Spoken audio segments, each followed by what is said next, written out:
Soyez les bienvenus sur Europe 1. J'accueille mes débatteurs de la première heure. Raphaël Steinville, directeur adjoint de la rédaction du JDD. Bonsoir Raphaël. Bonsoir Stéphanie. Vincent Roy, journaliste et essayiste, fidèle au poste comme tous les week-ends. Bonsoir Vincent. Bonsoir Stéphanie. Et puis notre invité Gérard Vespierre, ce soir analyste géopolitique, fondateur du média web Le Monde Décrypté. Bonsoir Gérard Vespierre. Bonsoir Stéphanie Leroux. On vous a invité parce que des choses se passent en ce moment au Moyen-Orient. La paix à Gaza est-elle à portée de main, comme semble croire Donald Trump? Hier, le Hamas s'est dit prêt à des négociations immédiates en vue de la libération des otages dans le cadre du plan de paix proposé par le président américain. Évidemment, la question que tout le monde se pose aujourd'hui, est-ce qu'on peut vraiment faire confiance à l'organisation terroriste? Alors, il y a quelques signes quand même encourageants actuellement. Il y a l'émissaire du président de Donald Trump pour le Moyen-Orient, Steve Witkoff, ainsi que son gendre, Jared Kushner, qui sont en route vers le Caire pour finaliser justement les discussions sur les conditions de libération de ces otages. Est-ce que cette fois-ci, Donald Trump est-il en passe de réussir son pari, ou c'est allé vite en besogne selon vous, Gérard Vespierre? Ce n'est pas seulement Donald Trump, je pense que c'est l'ensemble du dispositif politique américain et régional. Car derrière les discussions qui sont en train de se finaliser, il y a l'arrivée de la Turquie, intéressant, et il y a toujours la présence du Qatar, intéressant. Deux pays qui sont idéologiquement, politiquement dans l'orbite des frères musulmans, et les frères musulmans qui sont à la base idéologique du Hamas.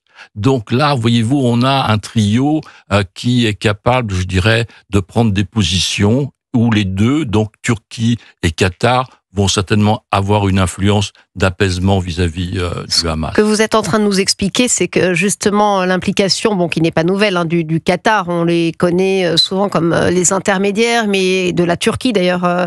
Erdogan disait ce soir en effet que le Hamas était prêt à négocier. C'est pour le coup un vrai signe tangible, puisque j'imagine aussi que le Hamas rend des comptes à ses acteurs. Financièrement et politiquement. Donc effectivement, le fait qu'il y ait cette alliance informelle entre eux est un signe effectivement de négociation, de discussion et d'essayer de définir un chemin vers la cessation des hostilités. Raphaël Steinville. Oui, qu'est-ce qui explique qu'aujourd'hui le Hamas ait finalement accepté d'entamer des discussions en vue de cette paix, de la libération des otages? Est-ce que c'est le signe d'une immense fragilité du Hamas aujourd'hui? Fragilité certainement, mais il y a le processus de réduction de la puissance du Hamas, réduction de ses effectifs, réduction de sa puissance de feu, donc réduction aussi de son aura politique auprès de la population.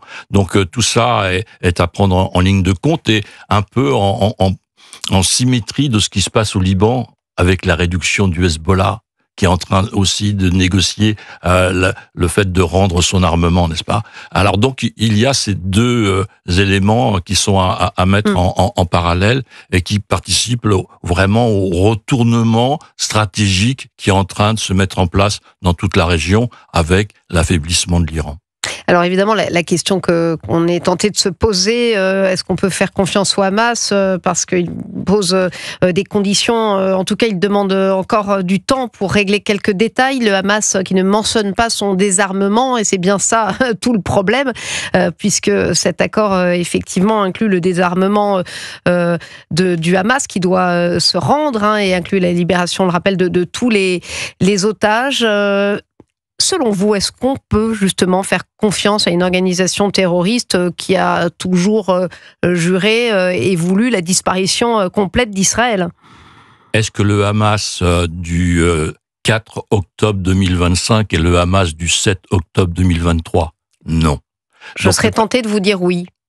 Mais c'est vous l'expert, vous allez m'expliquer pourquoi vous dites non. Non, parce que voilà, le temps s'est installé, la réduction de ses effectifs, comme je l'ai mentionné il y a quelques instants, la disparition de quelques-uns de ses plus hauts représentants, donc l'usure du temps, l'évolution de la population aussi, qui quand même doit avoir vis-à-vis de ce mouvement une certaine vision un peu douloureuse. Donc il y a l'ensemble de ces facteurs, et les négociations, elles étaient déjà en pointillé dès le départ du texte, parce que c'est un texte très complexe qui a 3 volets finalement. Vous avez le premier volet concernant le cessez-le-feu et puis la libération des otages. Après, vous avez la démilitarisation réciproque, oserais-je dire, donc désarmer le Hamas, mais aussi le retrait des troupes israéliennes, donc dans quelles conditions, etc., etc. Et troisième volet ensuite, la gouvernance du territoire. Donc ça c'est une vaste question, parce que moi quand je vous disais non, c'était sur l'intention, sur vous voyez, cette volonté de détruire Israël. Vincent Roy, vous souhaitiez intervenir? Oui, justement, le troisième volet est absolument captivant, puisque les autres aussi sont essentiels. Oui, mais bien entendu. Mais restons une seconde sur le troisième volet, puisque non, pas le Hamas, non, pas l'autorité palestinienne. Est-ce que le Hamas est capable de supporter ça, c'est-à-dire de ne plus être les patrons? À un moment, je crois qu'il faut se rendre à la réalité. À partir du moment où vous avez perdu 75, 80, 85% de vos effectifs, à partir du moment où le Qatar est le maître des finances, à partir du moment, voyez-vous, tout cela s'accumule, vous êtes obligé de tenir compte de ces réalités dans les négociations. Et on est arrivé à ce point de réalité.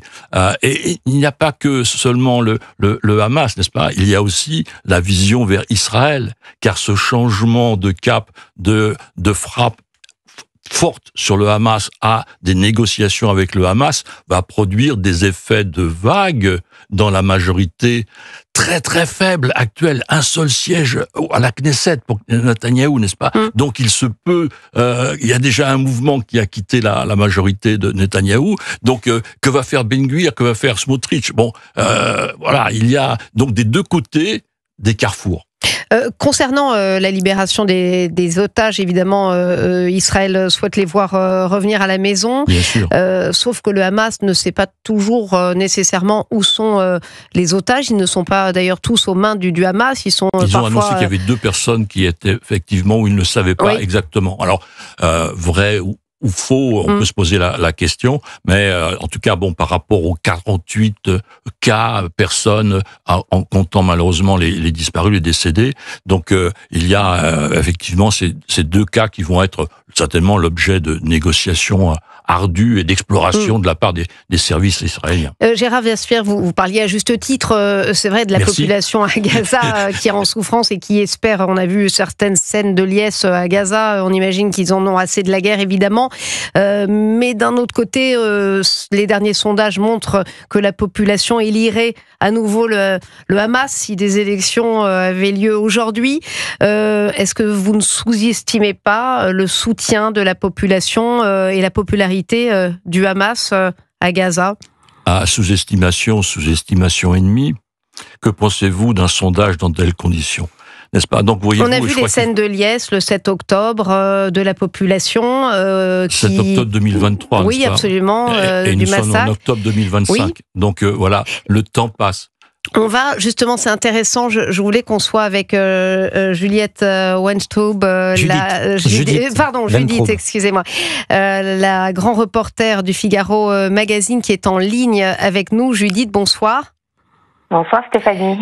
Justement, c'était intéressant dans nos conversations que vous interveniez parce que vous avez fait un reportage sur Eli Sharabi.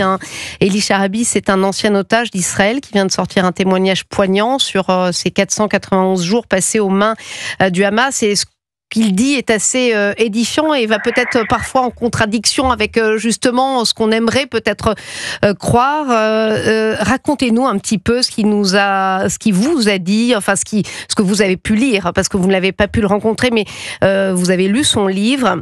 Et c'est vrai qu'il raconte ces conditions de détention ignobles, proches du sadisme, sa haine, la haine des Juifs de la part du Hamas et le souhait évidemment de voir Israël disparaître. Certains disent d'ailleurs il n'y aura pas de paix tant que vous occuperez ce pays, dit-il.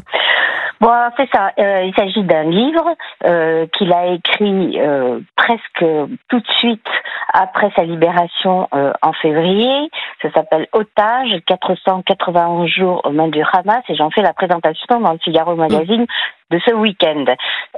Effectivement, comme vous le dites, il a été retenu avec ses compagnons d'infortune 7 au départ, puis 4, puisque 3 ont été assassinés en cours de route.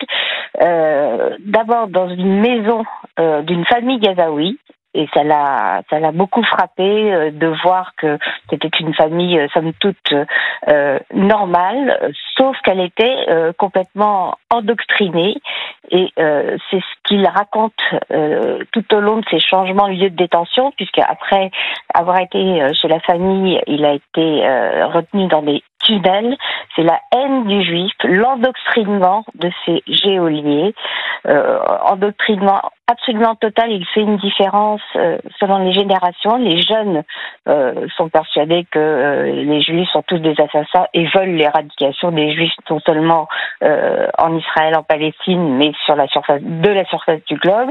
Et les vieux, plus par opportunisme, mais néanmoins très ignorants de la réalité israélienne. Parce que malheureusement, je suis obligée de marquer une page de pause de pub, mais surtout vous revenez parce que c'est absolument passionnant ce que vous nous racontez justement, et c'est le cœur certainement du propos et de ce qu'on discutait ici avec Gérard Vespierre. À tout de suite, Judith, et on marque une pause.